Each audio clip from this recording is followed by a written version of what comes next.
사랑하는 하나님, 이 시간까지 저희들을 지켜주시고 인도하여 주시니 감사합니다. 날마다 하나님께 가까이 나아가며 저희의 삶이 늘 하나님의 기쁨이 되도록 이끌어 주시옵소서. 또한 주변의 지체들에게는 빛과 소금의 역할을 감당함으로 서로 간의 복된 삶을 살아가게 하여 주시옵소서. 모든 것 감사드리오며 예수님의 이름으로 기도드리옵나이다. 아멘. 오늘 하나님의 말씀은 고린도전서 1장 1절부터 7절까지 말씀입니다. 하나님의 뜻을 따라 그리스도 예수의 사도로 부르심을 받은 바울과 형제 소수대네는 고린도에 있는 하나님의 교회 곧 그리스도 예수 안에서 거룩하여지고 성도라 부르심을 받은 자들과 또 각 처에서 우리의 주 곧 그들과 우리의 주 되신 예수 그리스도의 이름을 부르는 모든 자들에게 하나님 우리 아버지와 주 예수 그리스도로부터 은혜와 평강이 있기를 원하노라.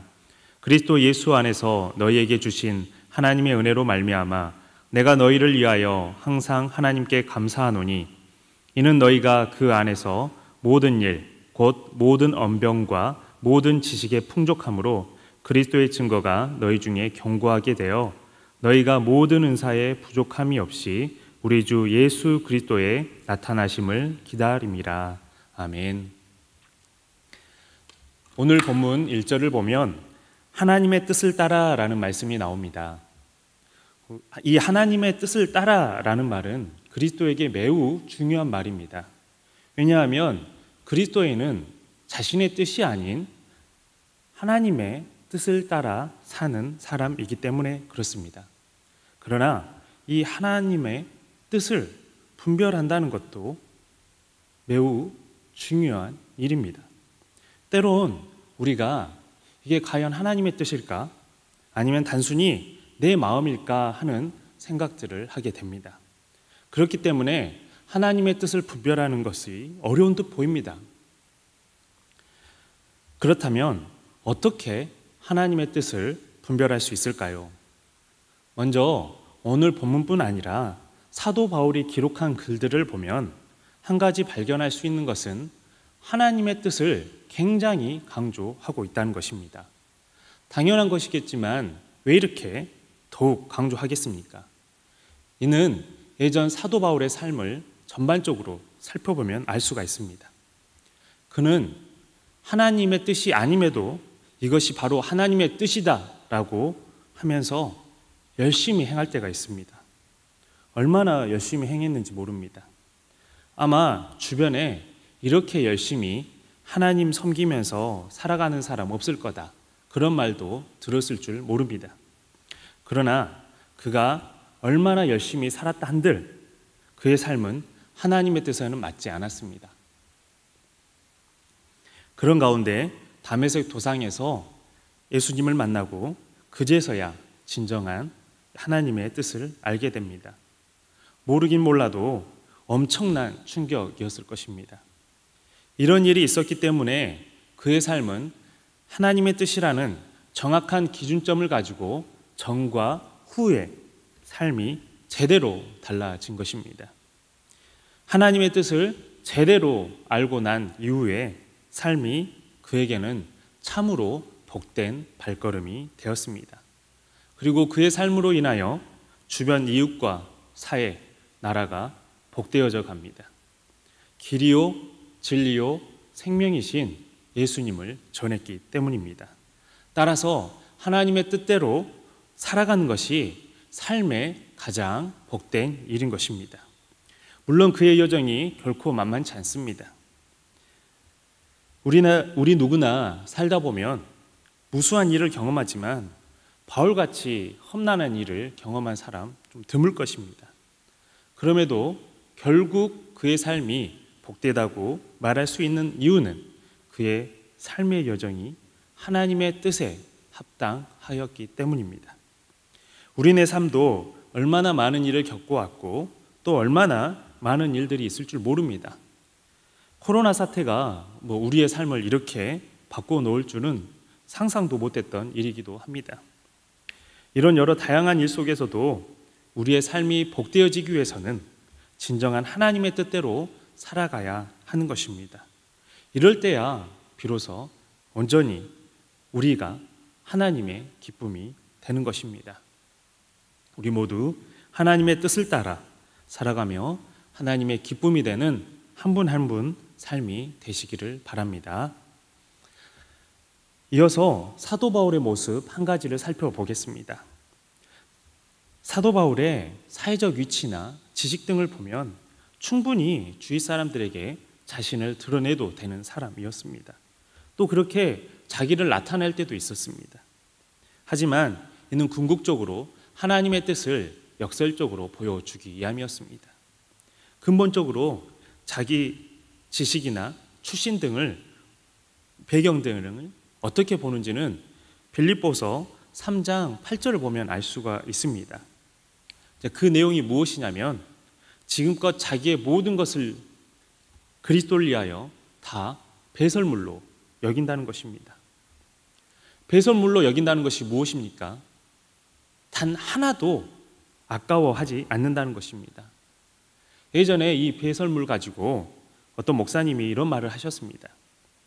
여기 있는 사람 중에 화장실에서 일 보고 물을 내리면서 아까워하시는 분 계시냐고, 떠나보내기 싫어서 머뭇머뭇거리면서 그렇게 또 슬퍼하고 아파하신 적 있으시냐고 물어보시더라고요.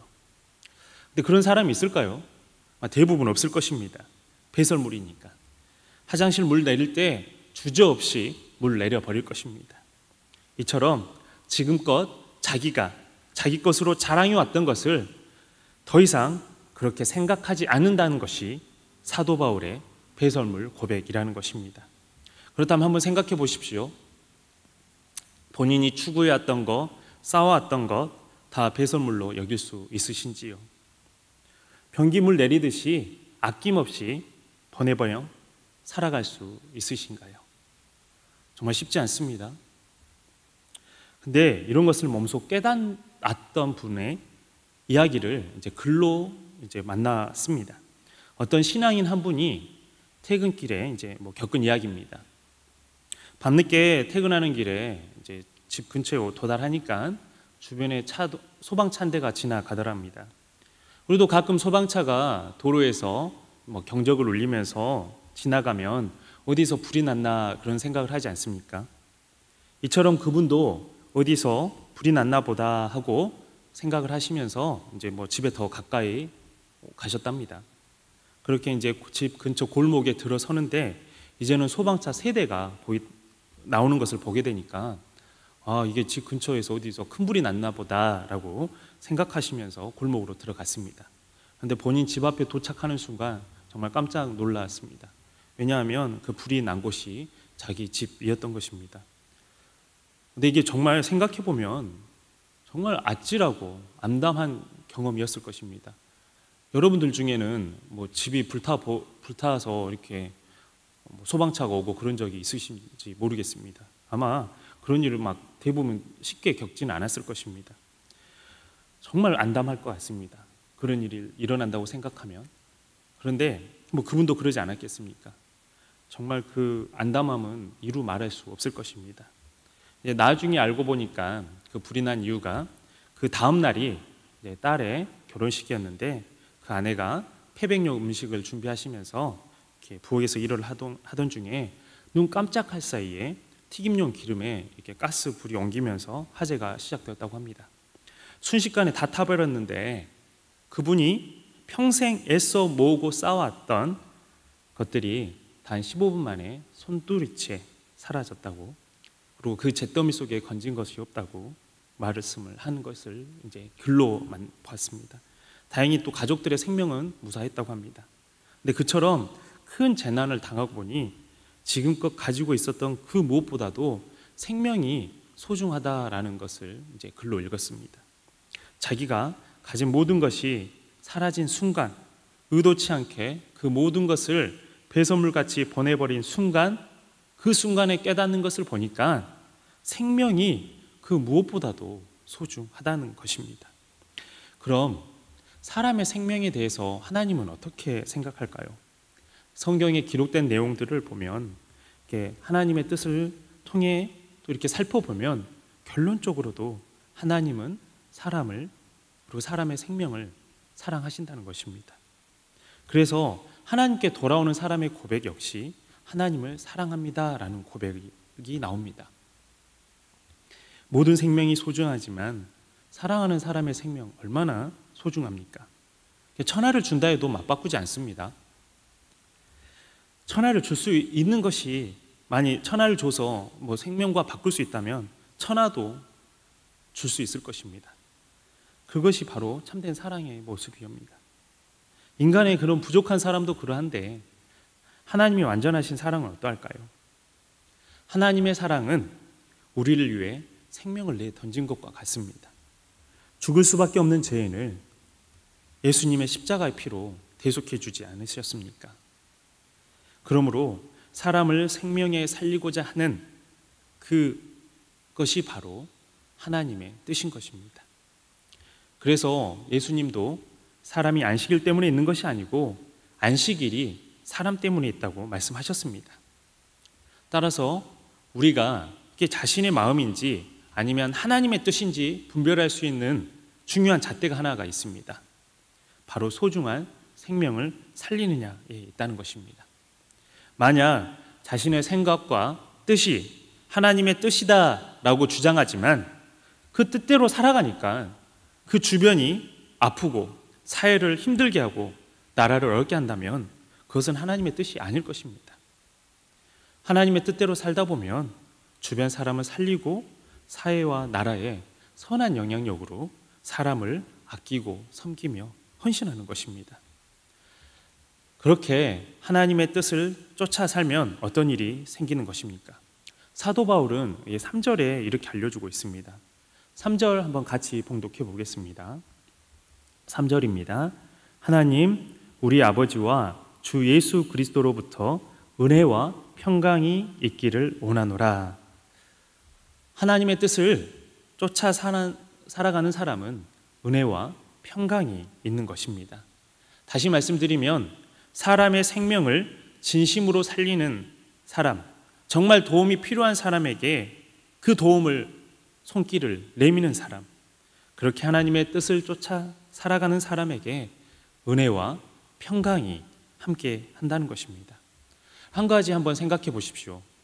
남을 진심으로 사랑하고 도와주면 도움받는 사람만 나 도움받았다, 도와주는 사람이 있으니 참 행복하다, 즐겁다, 감사하다 그렇게 됩니까? 아니면 도움받는 사람뿐만 아니라 도움을 주는 사람, 정말 진심으로 그 사랑의 손길을 내미는 그 도와준 사람도 행복하고 즐겁고 감사하게 되지 않습니까? 놀랍게도 그렇게 사람을 섬기고 도와주고 살리는 사람은 도움을 받는 사람뿐만 아니라 함께 하나님이 주시는 은혜와 평강이 임하게 되는 것입니다. 때론 도움을 주러 간 사람이 이런 말을 하는 고백도 들었습니다. 도움을 주러 갔더니 내가 더 마음이 풍족해지고 감사가 넘치게 됐다라는 고백도 많이 들었습니다. 한 가지 또 더 살펴보겠습니다. 그런 은혜와 평강이 있는 사람에게 주어진 놀라운 일이 있습니다. 4절도 한번 같이 봉독해 보겠습니다. 4절입니다. 그리스도 예수 안에서 너희에게 주신 하나님의 은혜로 말미암아 내가 너희를 위하여 항상 하나님께 감사하노니 라고 기록되어 있습니다. 하나님의 은혜를 가진 사람은 항상 하나님께 감사하게 됩니다. 근데 여기서 우리가 이 항상이라는 단어가 때로는 너무 부담스럽게 다가올 때가 있습니다. 우리는 인생이 특별히 우리의 마음이 항상 똑같지 않기 때문에 그렇습니다. 예를 들어서 조금 전까지, 정말 딱 1분 전까지만 해도 성경을 읽고 찬송을 부르다가 묵상을 하면서 하나님과 깊은 만남을 가진 것 같은데도 순간 짜증나는 일이 생기거나 또 마음이 불편한 그런 순간이 생겨난다면 어떻게 변하는지요? 마음 가운데 방금 받은 하나님의 은혜는 어디 가버리고 화를 내거나 짜증을 이렇게 날 수 있습니다. 그런 자신의 모습을 알기 때문에 항상이라는 단어가 부담처럼 다가올 수 있습니다. 나는 항상은 아닌데 범사에 감사가 아니다. 살다가 짜증도 많이 내고 좀 화도 내고 불평도 많이 하고 그런데 그렇게 말할 수가 있습니다. 하지만 이런 내 자신을 알고 그것이 잘못됨을 깨닫고 그러면서 다시 하나님 뜻 안에서 살고자 결단하고 나아간다면 그것이 바로 하나님의 뜻대로 항상 살고 있다는 증거입니다. 물론 사람이 늘 은혜와 평강 속에 있으면 좋겠지만 살아가면서 자신이 범사에 감사하지 못하는 순간 또 순간적으로 마음이 어려워질 때도 많이 있습니다. 남을 막 꼬질러 어떻게 해를 가하고 싶은 마음, 싫어하는 마음, 질투하는 마음, 정말 꼴보기 싫은 마음 아닌 것 같은데 정말 깊은 마음 속을 들여다보면 겉으로 포장된 악한 마음이 발견될 수도 있습니다. 그렇기 때문에 어찌 항상이라는 단어를 쓸 수 있겠냐 합니다. 하지만 하나님 앞에 나아가면서 그런 악한 마음들이 내 안에 있음을 발견하고 그리고 이를 위해서 더욱 하나님께 매달려 보십시오. 어느 순간에 언제 그랬냐듯이 하나님께서 회복시켜 주실 것입니다. 그리고 결국 그런 마음을 갖게 된 사람이나 상황을 위해서 더욱 깊이 기도하게 되는 것입니다. 그럴 때 사도 바울처럼 항상 감사하게 되는 것입니다. 사도 바울 기도의 사람이었습니다. 수많은 어려움과 아픔, 그런 제약 속에서도 항상 기도하면서 항상 하나님께 나아가고자 했습니다. 우리가 늘 항상 음식을 먹고 살아가야 합니다. 그렇다고 24시간 계속 음식을 먹지는 않습니다. 때론 금식을 할 때도 있고요. 때론 속이 안 좋아서 못 먹을 때도 있습니다.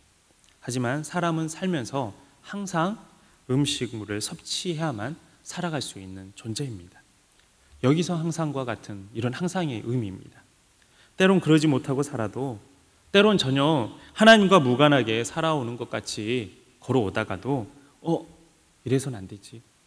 또 다시 하나님께 나아가고 하나님의 뜻대로 결단하며 나아가는 사람, 그 사람이 바로 항상 하나님과 함께 하는 것입니다. 그리고 그러할 때 어떤 사람이 되어가냐면 7절 보시겠습니다. 7절에 보면 같이 한번 봉독하겠습니다. 7절 너희가 모든 은사에 부족함이 없이 우리 주 예수 그리스도의 나타나심을 기다림이라. 이 말씀 중에 기다림이라는 단어가 나옵니다. 기다림, 예수님의 나타나심을 기다림, 하나님의 뜻이 나타나기를 기다린다는 것은 기도하면서 기다린다는 것입니다.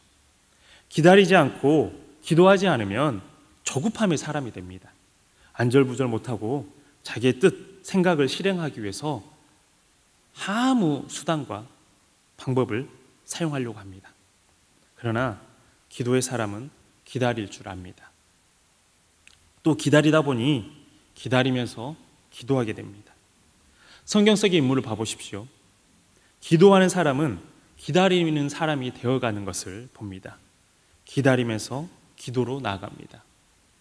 노아는 방주를 지으며 얼마나 많은 시간을 기다려야 하는 줄 모릅니다. 아브라함도 하나님의 응답하심을 기다려야 했고 모세도 하나님의 인도하심을 기다려야 했습니다. 이와 같이 기다릴 때가 있다는 것입니다. 지금 요새 상황을 보면 우리 모두는 참 기다림의 시간을 가지고 있는 것 같습니다. 이때 이렇게 기다리면서 기도하고 기도하면서 기다려야 하는 것입니다. 그러면서 하나님의 인도하심을 바라봐야 하는 것입니다. 즉, 기다리는 것은 맹목적인 기다림이 아니라 하나님을 바라보는 훈련입니다. 기다림은 하나님을 바라볼 수 있는 가장 탁월한 순간입니다. 조급하게 움직이면서 하나님 잠잠히 바라보는 거 쉽지 않습니다. 그런데 차분히 기다릴 때 그 순간이 바로 잠잠히 하나님을 바라보게 됩니다. 그러므로 우리 모두가 기다리고 있을 때에 더 기도하고 또 기도하면서 기다리면서 하나님 안에서 더욱 강건해지는 한 분 한 분의 삶이 되기를 간절히 바랍니다. 기도하겠습니다. 하나님, 이 시간 함께 말씀을 나눴습니다. 부족한 인간의 입술 가운데 오직 하나님의 뜻만이 마음과 심령에 새겨지게 하시고, 특별히 이 기다림의 시간 동안에 더욱 하나님을 바라보면서 저희 모두가 하나님 안에서 더욱 복된 시간이 되게 하여 주시옵소서. 저희들 각자의 아프고 어려운 상황들을 아시는 하나님, 모든 상황들을 가장 선한 길로 인도하여 주시고, 특별히 어려운 모든 분들께 하나님의 위로와 평강이 더욱 차고 넘쳐나게 하여 주시옵소서. 나라와 민족들을 복된 길로 인도하여 주시고, 서로 간의 이기심이 아닌 진심으로 아끼고 도와주며 정말 같이 아름답게 살아갈 수 있도록 은혜 내려 주시옵소서. 모든 것 감사드리오며 예수님의 이름으로 기도드리옵나이다. 아멘.